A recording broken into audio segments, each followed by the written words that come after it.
Vinales got absolutely exactly where he wanted to be. Rossi trying to find a way up the inside of Jack Miller. No way through at the second corner. Marquez then from Davizio. This year, is this it? Is this the last they'll see of Marc Marquez? And Rossi won't slip. Close contact. Maverick Vinales, despite that poor start, recovered well actually. He's really got to do the business now. He's got to try and find a way through. Vinales does make a move on Jack Miller.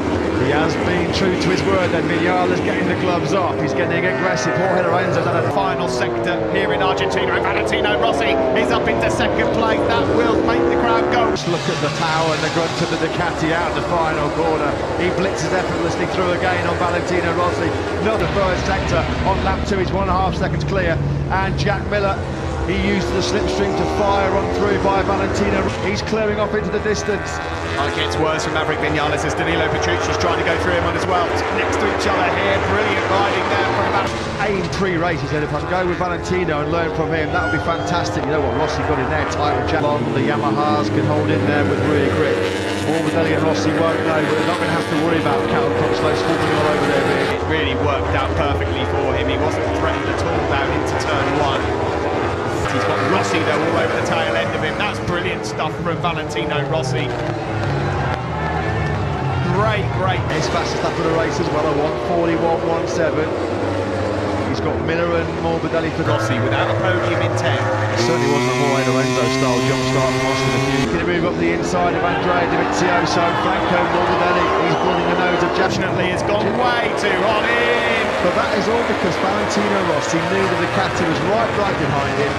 Morbidelli and Petrucci, brilliant ride from Franco Morbidelli. So the tyres consumption really comes into effect. Jack Miller, he's in hot into turn number 5. He got slipstream. You feel here he's going to line up a move into turn number 13. He really is. Look at the corner speed that Rossi. And the fans roar. They go mad. Dovizioso. Race pace was looking all right. It has to be said this morning during warm-up, that's a mistake for him to keep him behind. Turning in high-speed corners, not really the forte of the Ducati. It was the perfect better edge grip as well compared to Dovizioso. Dovizioso hanging in there though.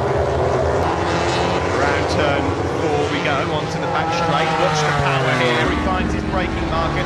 He does. Tell you what, Valentino Rossi the last 2 laps, Steve, has got his rings, has been on the last few laps faster than Nakagami. What's the bonus? I had just momentarily gone ahead of Franco Morbidelli, but they're exchanging paintwork. Edge of their seats, and if Alex Rins can get into the picture as well.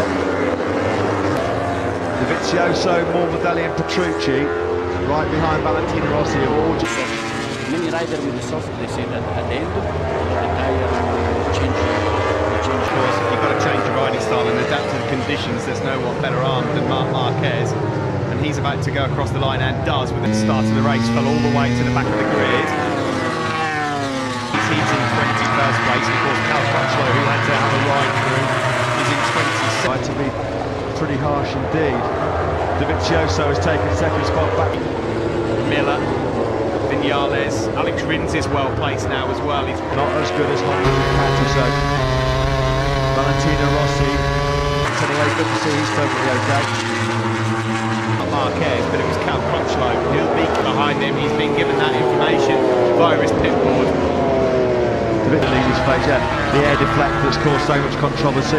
I have to say, in these hotter conditions, Steve, you know, Hamlet today, he's had skirmishes with Rossi, contact with Miller and Petrucci. It was a tough start to the year for Rabat, who was expected to be much better. Rabat's going to tuck the front very early, going into the front. He's still Rabat, mightn't it? Anyway, Rins has found a way through on Miller. Through on Franco Morbidelli, who will not give up. Thinks about a move around the outside. Morbidelli then will try and Nashco with Marquez right now, Valentino Rossi. Marquez 11.3 seconds clear of this battle raging. Here we're on board with the Australian. Alex Rins is taking like a sweeping wide approach, and Morbidelli's been caught napping there, and Rins. Jack Miller did it for him. Lifted up Franco Morbidelli, left the gap, and Alex Rins just jumped straight on through the door. He just can't, just under 0.6 of a second. Miguel Oliveira has been brilliant, really. And talk about a motivational tool for Paul Espargaro. Every time he comes over the line and sees on his pit board. At the moment, he could roll off by a good half a second each lap right now, and it will not affect him. He's 12 seconds. That's too much there from Maverick Vinales. He was never willing on their riders, Dovizioso and Danilo Petrucci, who, I agree with you, Matt, is having a brilliant ride here, Petrucci. But all the three riders in front of him, Alex Rins. He's going to make up for the catastrophe that befell him last year here. And he did have the change up the sprocket, of course, yesterday on the Honda, a very rare technical issue for him. See with Petrucci there ahead of Alex Rins. Rins again.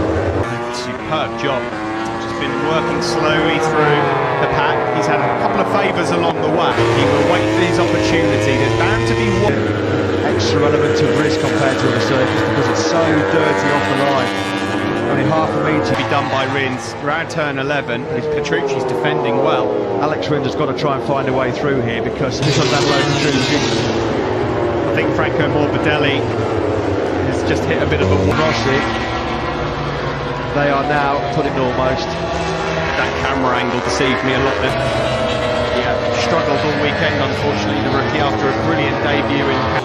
Well, if Rins has got any chance of a podium, he's got to get past Petrucci now. At the course, he's got so many strengths. So then, Dovizioso just thought about a look at the inside of Petrucci at turn 2, but he couldn't drive. 12.3 seconds clear. As Rins made his move. Alex Rins has made his move, and Jack Miller's trying to find a way. The question is, Matt, can Alex Rins find 1.5 seconds?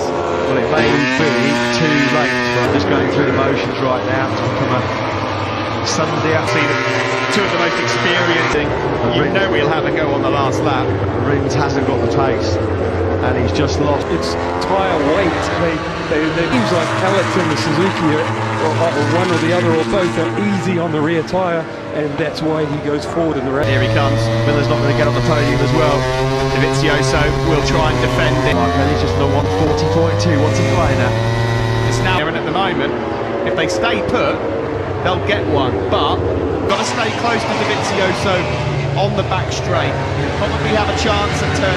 Rossi's long barren run without a podium is coming to an end. He hasn't been in that top 3. Rossi, he's got to be close to the tail of Dovizioso here. He's not going to be close enough to do it into turn 7. Or is he? He's having a look. He's having a look. He sits up Dovizioso. The crowd here go wild. 46. Oh, Vinales and Morbidelli are down. The two Yamaha men are down at turn 7. Dovizioso couldn't open the throttle because he'd a high side. Marc Marquez though. His first win of 2019, and at long last, Valentino Rossi is on the top 3 steps. It's second for number 46, and he's celebrating like it's a win. So takes third. And of course, what that means.